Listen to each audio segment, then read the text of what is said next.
Is entitled The Wisdom of Massad Ayoob, Short Answers to Anti-Gun Claims. I don't think Mas is too much wisdom because he's not in the room right now. So what I would like to do is have, am I missing Mas somewhere? No? Oh, sorry, excuse me. I should always look behind me. Okay, Mas has much wisdom because he is here. And this is going to be fun. Thank you, Julianne. I couldn't help but notice one of the many things Julianne and I have in common is when she used the words wisdom and my name in the same sentence, neither of us could keep a straight face. But as she also graphically demonstrated, if you live long enough, you may develop a superpower. And mine developed when I was about 60 years old, and you just saw it in action. You become invisible to younger women. I didn't say it was a good superpower, but it's all I've got. I would have titled the topic Sound Bites, and the reason for that is we're kind of living today. We are dealing with one of the most polarized debates in America. The issues are complicated, and it takes a while to get the points across. And it's real easy to lose the attention of our audience.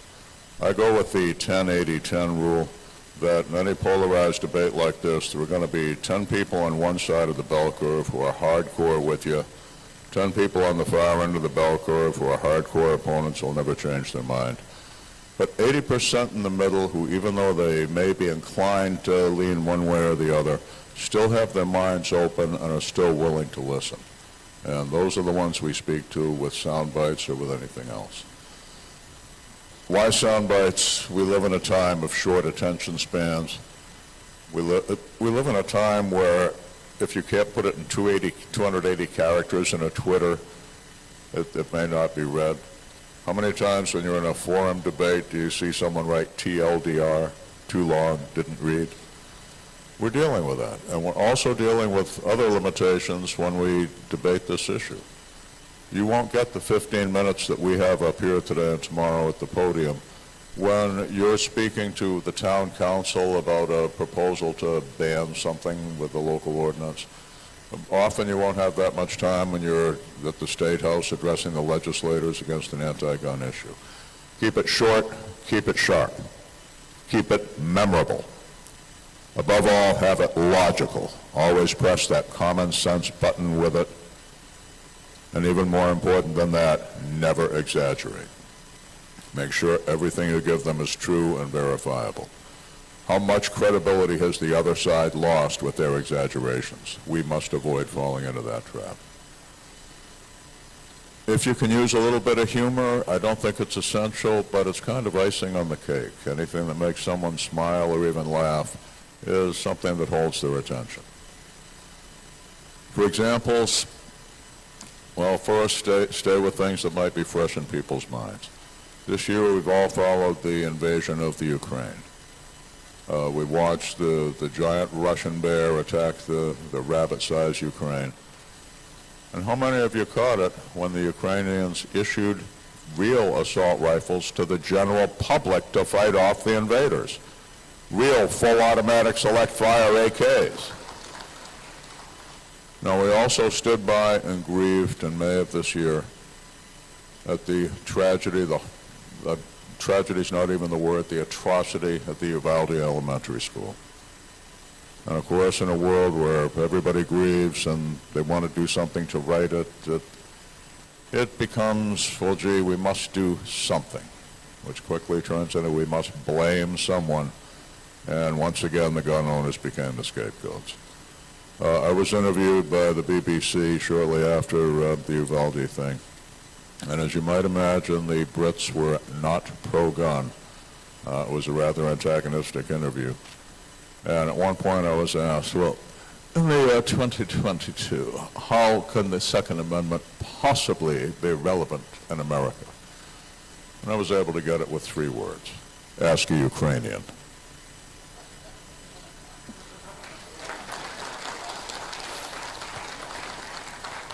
Sometimes it may take a few more. When the other side is losing the argument, that's when they go to argumentum ad hominem. If you can't beat the argument, attack the individual.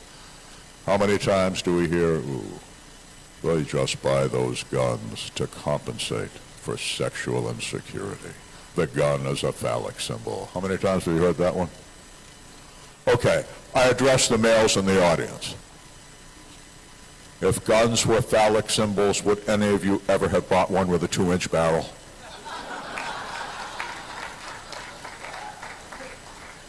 There is also a Magnum version of that, but it's not appropriate for recording or C-SPAN, so get with me personally if you need it. Okay, one of the most recent ones, because we have logically pushed the argument of the good guy with the gun. Wayne LaPierre famously said, it takes a good guy with a gun to stop a bad guy with a gun. It's not entirely true. There have been cases of courageous, unarmed citizens who've been able to stop these things, but there have also been many of them who died or were crippled in the attempt. The proper term is the best way to stop a bad guy with a gun is the good guy with a gun. The other side has picked up on that, and their latest meme is, well, maybe they are good guys with guns until they aren't. And what's the implication? It's going to be Jekyll Hyde, and we may look like kindly Dr. Jekyll today, but tomorrow we'll explode into evil Mr. Hyde, the psychopathic killer. Well, I respond to that one, and I have for years, with what I consider to be the unanswerable question. Mr. and Ms. Prohibitionist, are you capable of turning into Mr. Hyde? Could you tomorrow morning wake up and commit cold-blooded malicious murder or even mass murder? And most of the time, of course, the answer is no. At which time we reach out to the 80% in the middle and answer, then how dare you imply everyone listening to you could? And the rare one who'd answer, yes.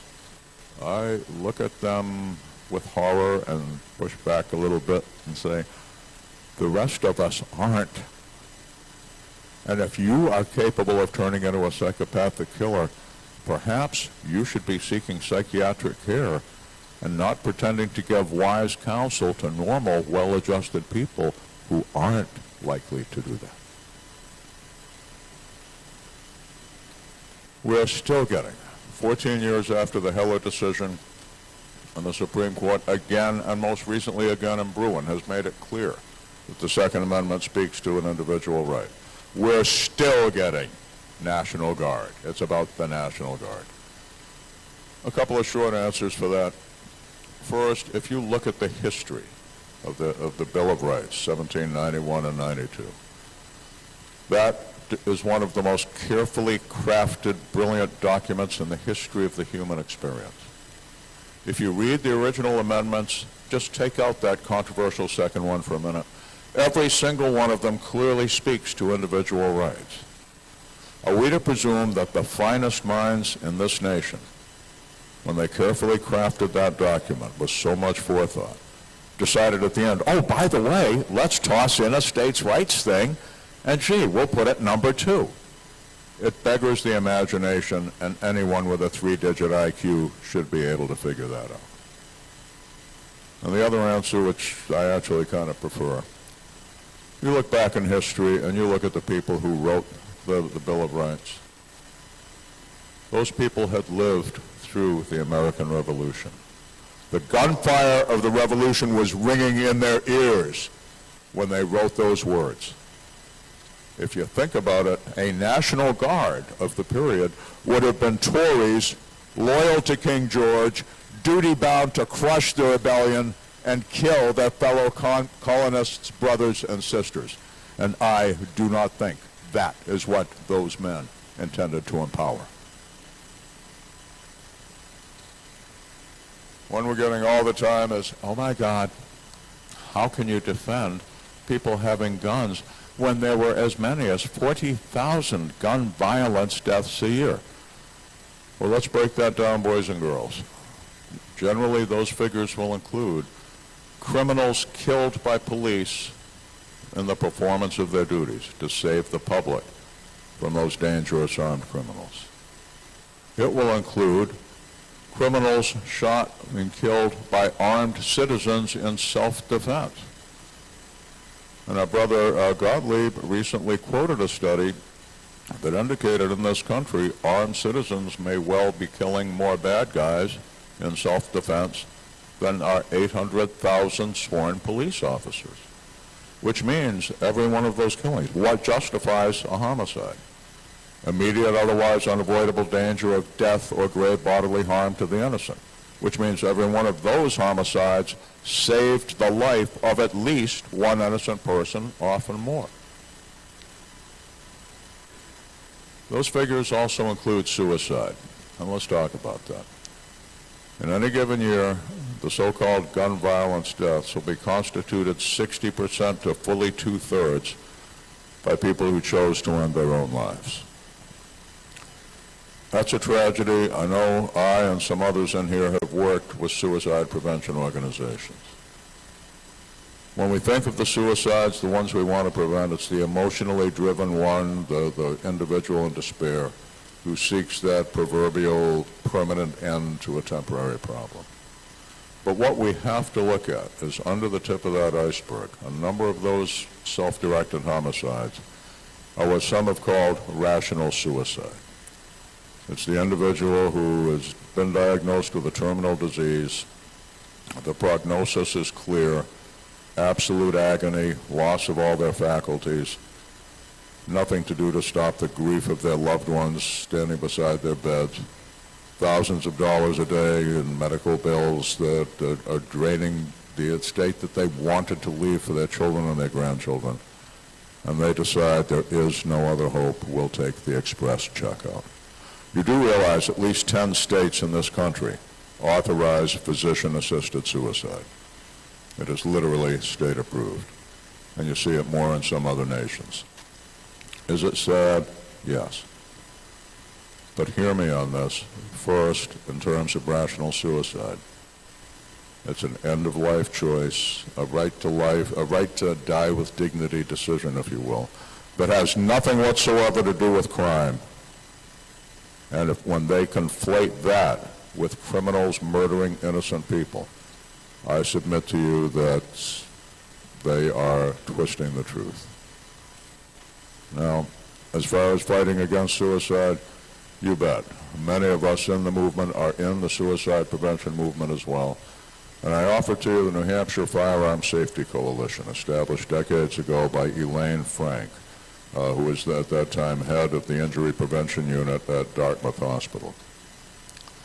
It was the one coalition I've ever seen where anti-gun and pro-gun worked together in public interest, and she made it work. One of the programs that she put in, she was joined by Ralph Demico, who at that time owned the largest gun shop in the state of New Hampshire. And it was the gun shop program in which gun shop employees were educated in how to recognize the symbols of what's called suicidal ideation and how to distinguish that from the genuinely motivated first gun owner. How to pick up signs of despair and despondence and make the decision not to sell that gun to that person. It has saved multiple lives. I have seen nothing parallel come from the other side except to assume that we are all going to kill ourselves with guns, so they're going to take them away for our benefit. And if they pulled that one on me, my answer would be, I am not my brother's nor sister's keeper, and you most certainly are not mine. But basically it is disingenuous at best to conflate suicide with anything to do with gun control. We have issues of the high capacity and all that. We have the overriding question, why do you keep or carry a gun? As I said earlier today, part of their strategy is to make us become other, someone feared and hated by people who don't begin to understand us. Why might we have guns? My answer is for the same reason you and I both have fire extinguishers in our homes. The same reason both of you and I understand first aid. Now let's go back in time a little bit. Let's go back to mid-20th century in this country. If your parents and grandparents had gone to the family doctor and said, Doc, show us how to do closed chest cardiac massage, which is what they called CPR during that time. They would have looked at your parents like they were nuts and said, if you want to learn that, go to medical school. That's what we do with patients who are in extremis. Today, there's probably no one in this room who hasn't learned CPR, control the bleed, Heimlich maneuver. Why? Because society figured out when life threatens, the people we call the first responders, fire service, emergency medical service, police service, are really the .gov first responders. Real world, the first responder is the citizen who is there when the life-threatening danger breaks out. Now, when the heart stops beating, it's what, doctors, 5 minutes before irreversible brain death? Now, if you look at emergency response time, it varies wildly. It'll vary rural to suburban to urban. In a given community, it'll vary depending on time of day, weather, time of year, season, traffic patterns, and all of that. Recently, they announced the response time in New Orleans is 2 hours. But the most commonly cited average response time is 11 minutes. And society figured out irreversible brain death in 5 minutes, 11 minutes before the pros get there. If the ordinary citizen can keep them alive, we're going to save life. Mid-20th century, nobody had fire extinguishers in their homes except the firefighters themselves. But society figured out that flame blooms on the kitchen stove. You've got to get away from it. You've got to get to the phone. You've got to call the police. They've got to be dispatched. They'll send the fire department. And by that time, the whole building is involved and everyone in it is dead. And they figured out if you've got a fire extinguisher right there, pick it up, hit that stove, and you've got at worst a couple $100 in smoke damage, or maybe you need a new stove. Look at your defensive firearm that you carry on the street and keep in your home and ask yourselves, what the heck is the difference?